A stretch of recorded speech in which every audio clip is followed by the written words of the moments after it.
नमस्कार विद्यार्थी मित्रांनो, मी नितीन शेळके सर द्रोणाचार्य स्पर्धा परीक्षा मार्गदर्शन केंद्र या यूट्यूब चॅनलमध्ये तुमचं स्वागत करतो।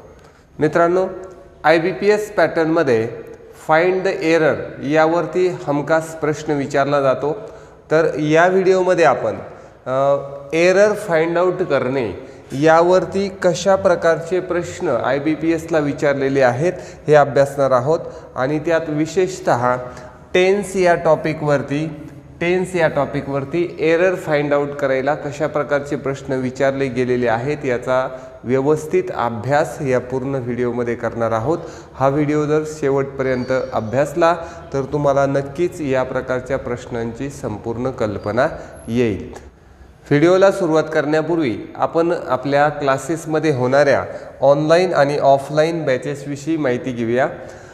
आपल्या क्लासेसमध्ये टेट एग्जामसाठी ऑनलाइन आणि ऑफलाइन अशा बॅचेस उपलब्ध आहेत। यामध्ये रोज 4 तास लाईव्ह टीचिंग केले जाईल आणि हेच टीचिंग केलेले व्हिडिओ रेकॉर्डेड स्वरूपात तुम्हाला मिळतील, म्हणजे तुम्ही ते कितीही वेळा रिपीट पाहू शकता। त्याचप्रमाणे प्रत्येक आठवड्याला 200 गुणांची एक टेस्ट IBPS पॅटर्ननुसार आपण इथे सोडवून घेतो। त्याचप्रमाणे प्रत्येक टॉपिक संपला की त्यावरती टॉपिक टेस्ट देखील 1-2 जितक्या जास्त टॉपिक टेस्ट घेता येईल तेवढे आपण घेतो। ज्या विद्यार्थ्यांना बॅचेस जॉईन करायचे आहेत त्यांनी या नंबरवर संपर्क करावा। चला व्हिडिओला सुरुवात करूया। First question, directions, read each sentence to find out whether there is any error in it. वाक्यामध्ये काही एरर आहे का हे शोधायचं आहे। The error if any will be in one part of the sentence, the number of that part is the answer। वाक्यातील ज्या भागामध्ये एरर असेल ते आपला आन्सर सांगायचं आहे। If there is no error the answer is 5 means no error. तर आपल्याला हे सेंटेन्स रीड करायचं आहे आणि यातल्या कुठल्या पार्टमध्ये एरर आहे हे सांगायचं आहे। ऑलरेडी सेंटेन्स 4 पार्टमध्ये डिवाइड आहे। जसं आता हे समोर वाक्य आहे, रिसेंट सर्वे इथपर्यंत पहिला भाग, इंडिकेट्स दुसरा भाग, that the number of drugs addicts हा 3rd पार्ट आहे, ग्रीव डे बाय डे हा 4th पार्ट आणि चूक नसेल तर नो एरर असं आपल्याला उत्तर सांगायचं आहे। सर्वप्रथम प्रश्न व्यवस्थित समजून घ्यायचा आहे आणि आता आपल्याला यामधली एरर फाइंड आउट करायची आहे। A recent survey indicates that the number of drug addicts grew day by day। या वाक्यातील एरर फाइंड आउट करूया। Recent survey indicates it means which tense used here, simple present tense. Recent survey indicates S प्रत्यय लागलेला आहे तर हे वाक्य simple present tense आहे। That the number of drugs addicts grieve, आता या ठिकाणी V2 वापरलेला आहे तर इथे सिंपल प्रेझेंट टेन्स आहे, तिथे आपल्याला V1 म्हणजे क्रियापदाचे पहिले रूप यूज करायला पाहिजे। तर यामध्ये मग आपल्याला ग्रीव ऐवजी काय पाहिजे तर ग्रो, या ठिकाणी क्रियापदाचं हे V1 या ठिकाणी यूज करायला पाहिजे। म्हणजे वाक्य कसं होईल, recent survey indicates that the number of drugs addicts grow day by day. Recent survey असं इंडिकेट करतो की ड्रग्स ॲडिक्ट्स असलेल्या लोकांची संख्या दिवसेंदिवस वाढत आहे आणि या पद्धतीने मग आता कुठल्या पार्टमध्ये आपल्या एरर आली पहा बरे, तर 1 पर्यंत नाही, 2 नाही, त्यानंतर 3 पण हा 4th पार्ट आहे। So our answer is option 4। Okay, and this error based on topic tense. Next question, now instruction is same, so we are going to read sentence directly। before the alarm stopped ringing, Reena had pulled up the shade। here is sentence of before। in before sentence, before च्या वाक्यामध्ये प्रथम आपण काय करतो, simple past use करतो आणि नंतर past perfect use करतो। असे छोटेसे जे कॉम्बिनेशन्स आहेत हे आपल्याला अगोदर माहिती असणं गरजेचं आहे। बिफोर द अलार्म इथे आपल्याला पाहिजे सिंपल पास्ट, पण ते वापरलाय पास्ट परफेक्ट, म्हणून या ठिकाणी आपल्याला पाहिजे stopped before the alarm stop ringing, alarm stop होण्याच्या अगोदर। आणि मग पाहिजे आपल्याला past perfect. Reena had pulled हे पास्ट परफेक्ट बरोबर आहे. Means second part of this sentence has an error. Okay, part second. Question number 3. If I was you, I would have told the principal to keep his mouth shut. In this sentence, the error is in first part. It is if sentence and unreal condition of if. Unreal condition. जेव्हा if ची unreal condition सांगत असतो तेव्हा आपल्याला simple past वापरायचा. तो इथे simple past आहे. पण अनरियल कंडिशन सांगताना सिंग्युलर सब्जेक्ट नंतर देखील आपण काय करत असतो, प्लुरल व्हर्ब वापरत असतो, टू बीचं रूप वापरत असतो. म्हणजे इफ आय वेअर यू असं पाहिजे आहे. I were you. जर मी तू असतो, इट इज अनरियल. म्हणून आपण पाहतो की जेव्हा जेव्हा अनरियल कंडिशन एक्सप्रेस करायची असते तेव्हा सिंग्युलर सब्जेक्ट जरी असला तरी आपण वेअर वापरतो. जसं if I were a bird not was a bird. The same way if I were you, जर मी तू असतो, तर या आय नंतर वेअर असं असायला पाहिजे. So first part of sentence has an error. I were you पाहिजे, वॉज नको. Next question. I want you to pick up the box of glasses gently and kept it on the table carefully. Okay, when we read this sentence, we know that this sentence is of simple present tense. I want you to pick up the box of glasses gently.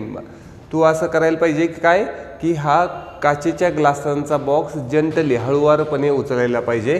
And keep it on the table, not kept it on the table.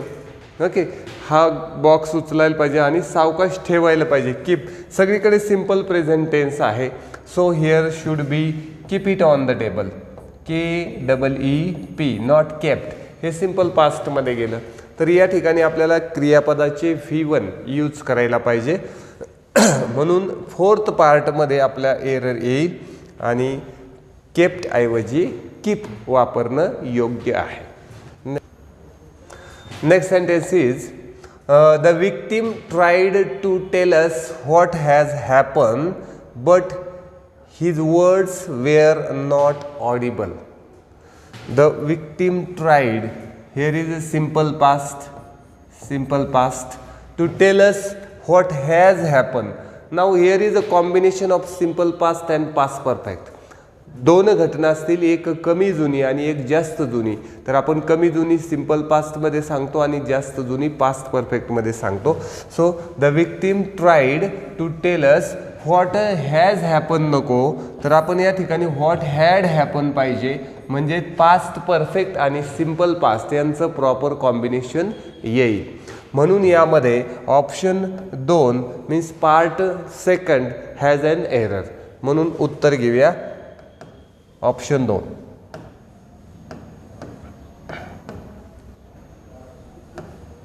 Next sentence. The cost of constructing houses are increased because of the high price of cement. There is a simple error in this sentence. The cost of constructing houses, which is main subject here. Here is the cost, not houses. Cost of constructing houses. घर बांधणीची cost. Cost is uncountable noun. Cost is uncountable noun. So it is always expressed in singular. त्याला singular मध्ये सांगायला पाहिजे. So instead of are here we should use is. इथं are ऐवजी आपल्याला is वापरायला पाहिजे. तर हे हाऊसेसनुसार नाही तर कॉस्टनुसार. कॉस्ट हे अनकाउंटेबल आहे म्हणून त्याला आपण सिंग्युलर कन्सिडर करायचं आहे. So answer is option 2.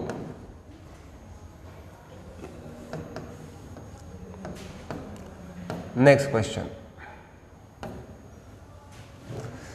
We have spent most of the profits that we earned last year on purchasing new computers. We have spend, आम्ही खर्च केला आहे, मोस्ट ऑफ द प्रॉफिट्स, जो काही प्रॉफिट घेतला, that we earn last year. Last year हे past indicating word आहे, भूतकाळदर्शक शब्द आहे. तो कुठल्या काळामध्ये वापरतो आपण, तर सिम्पल पास्ट टेन्समध्ये वापरतो. तर मग या ठिकाणी अर्न नाही पाहिजे, वी अर्न म्हणजे आपल्याला V2 वापरायचं आहे या ठिकाणी, EARNED. जसं आपण म्हणतो ना, she left school last year, I received your letter yesterday, last year, last month. हे भूतकाळदर्शक शब्द असतात सिम्पल पास्टमध्ये, म्हणून या ठिकाणी आपल्याला अर्न नको, तर अर्न असं भूतकाळदर्शक वाक्य शब्द पाहिजे आपल्याला, म्हणून आपला थर्ड पार्ट यामध्ये एरर आहे. नेक्स्ट सेंटेन्सकडे जायचं आहे.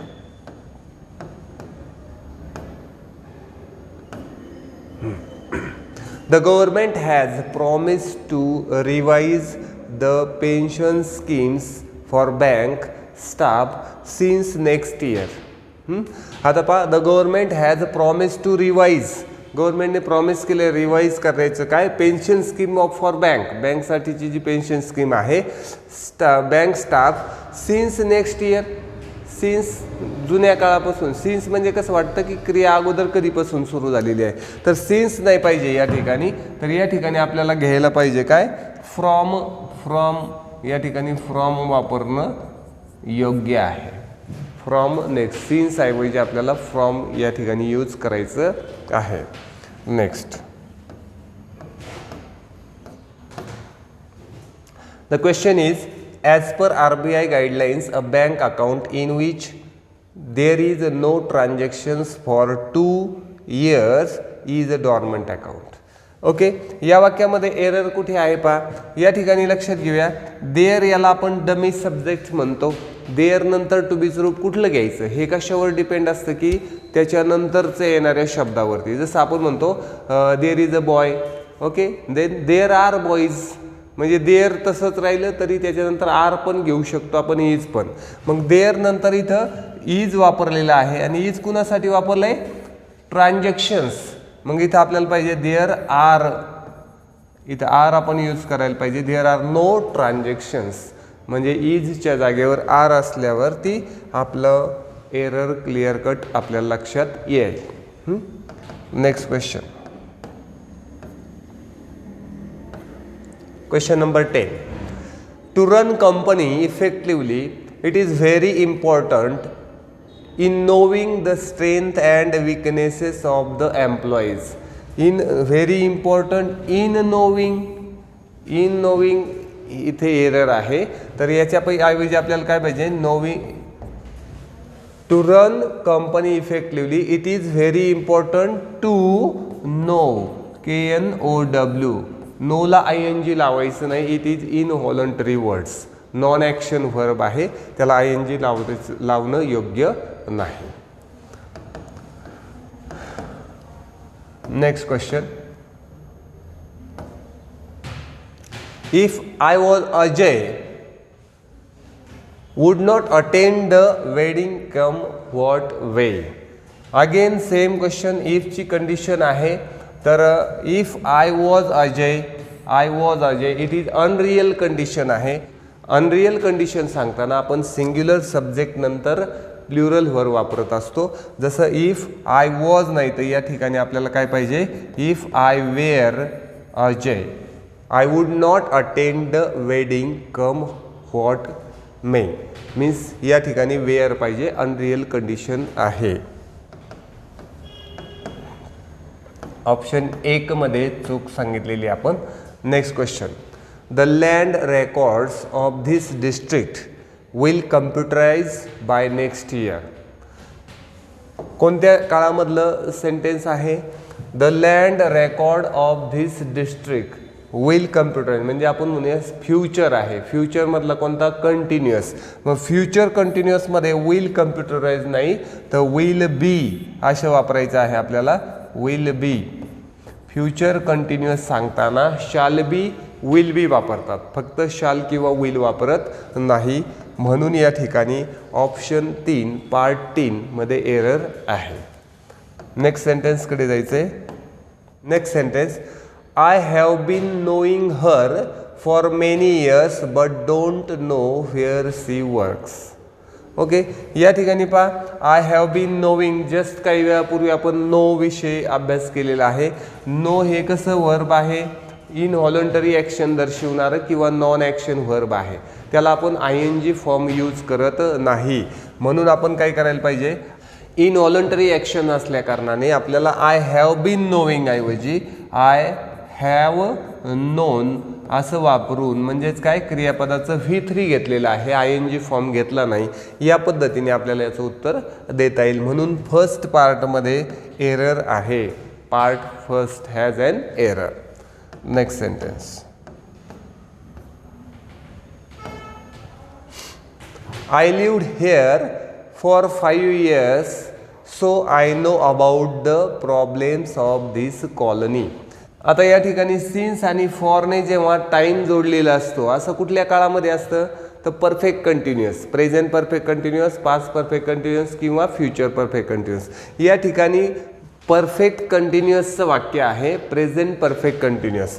म्हणून या ठिकाणी आय लिव्ड असं नाही पाहिजे, तर याऐवजी आपल्याला काय पाहिजे, हॅव पाहिजे. I have been living, I have been living अशा पद्धतीने आपण याला रिप्लेस केलं पाहिजे. तर आपल्याला बरोबर फॉर 5 इयर्स म्हणजेच आपल्याला प्रेझेंट परफेक्ट कंटिन्युअसचं मिनिंग येतं. I have been living here for 5 years म्हणजे मी या ठिकाणी 5 वर्षापासून राहत आलेलो आहे. या पद्धतीने आपल्याला प्रेझेंट परफेक्ट कंटिन्युअस टेन्स येईल आणि म्हणून ऑप्शन 1 मध्ये चूक आहे. नेक्स्ट सेंटेन्स पाहूया. The chairman had not taken any decision until he had studied the case thoroughly. Here is also 2 actions of past. 2 भूतकाळातील घटना आहेत. मग एक जास्त जुनी आहे, एक कमी जुनी आहे. मग हे कोणतं कॉम्बिनेशन आहे, सिंपल पास्ट आणि पास्ट परफेक्ट. म्हणून आपण पाहिजे पहिल्यांदा the chairman had not taken any decision. Decision घेण्यानंतरची घटना आणि स्टडी करणे अगोदरची घटना. मग स्टडी हे पास्ट परफेक्टमध्ये योग्य आहे, हॅड स्टडीड. पण या ठिकाणी काय पाहिजे, इथं पाहिजे आपल्याला simple past. Simple past means कसं पाहिजे, the chairman did not take any decisions until he had studied the case. जोपर्यंत त्याने अभ्यास केला नाही तोपर्यंत निर्णय घेतला नाही. म्हणून आपला फर्स्ट पार्ट जो आहे त्यामध्ये चूक आहे. नेक्स्ट क्वेश्चन कडे जायचं आहे.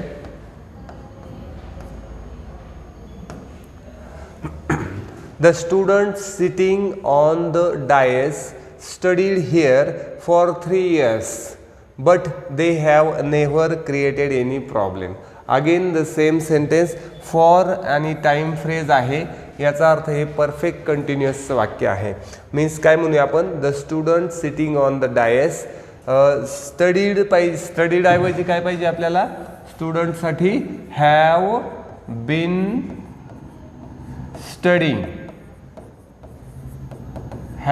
Studying here for 3 years. म्हणजे आपल्याला प्रेझेंट परफेक्ट कंटिन्युअस हा टेन्स या ठिकाणी येईल आणि म्हणून ऑप्शन 2 मीन्स पार्ट 2 मध्ये एरर आहे.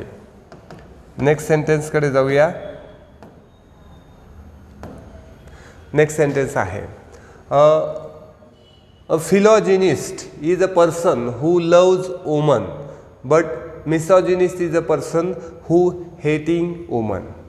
Here is again non action verbs, ज्याला आपण ING प्रत्यय लावत नाही.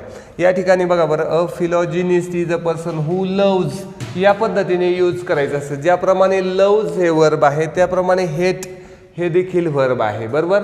म्हणून हे दोन्हीही कसे आहेत, इनव्हॉलंटरी ॲक्शनवाले आहेत. यांना आपण ING फॉर्म घेणार नाही. म्हणजे ज्याप्रमाणे आपण लव्ज वापरलेलं आहे त्याप्रमाणे इज हेटिंग ऐवजी हेट्स वापरायला पाहिजे, हेट्स. आणि म्हणून ऑप्शन कोणता आहे, हा ऑप्शन 4 मध्ये एरर आहे. ओके, नॉन ॲक्शन व्हर्बला ING फॉर्म यूज करत नाहीत. नेक्स्ट क्वेश्चन कडे जाऊया.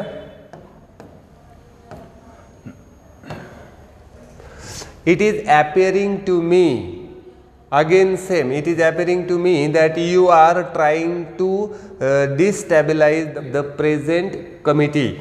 Here is the error again appearing. Appearing ला आपण काय करूया, ing फॉर्म यूज करायचा नाही आहे. It appears me.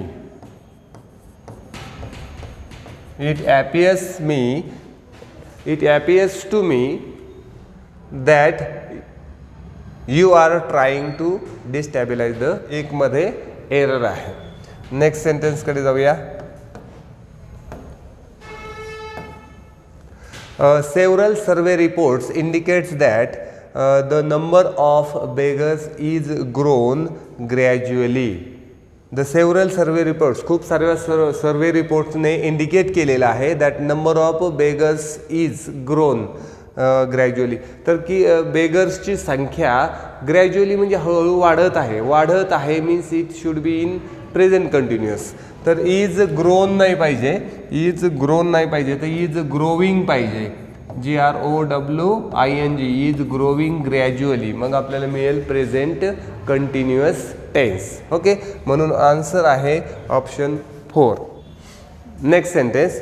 If he would have done this, he would have done wrong and would have deceived many of his relatives. तर इफची condition आहे ही. परत एकदा इफच्या कंडिशन आपण पाहतो probable condition, improbable condition, impossible condition, universal ट्रूथची condition. तर यामध्ये ही impossible condition आहे. इथे इफची इम्पॉसिबल कंडिशन आहे. इफच्या मध्ये असं इफच्या वाक्यात वुड हॅव डन वापरलं जात नाही. जर इफच्या वाक्यामध्ये पास्ट परफेक्ट टेन्स असेल, इफमध्ये काय पाहिजे, पास्ट परफेक्ट टेन्स असेल, तर पुढील वाक्यामध्ये would plus have plus V3 वापरले जाते. तर या ठिकाणी वुड हॅव डन ऐवजी आपल्याला पास्ट परफेक्ट वापरायचा आहे. इफ ही, तर या ठिकाणी काय करायला लागेल आपल्याला, had done. If he had done this, आणि मग पुढे बरोबर वुड हॅव आणि तिसरं रूप येईल. If he had done this, he would have done wrong and would have deceived many of his relatives. Means option first has an error. तर अशा पद्धतीने टेन्सवर आपल्या एरर विचारल्या जातात. व्हिडिओ आवडला असेल तर लाईक करा, शेअर करा, सबस्क्राईब करा. लवकरच भेटूया पुढील व्हिडिओ.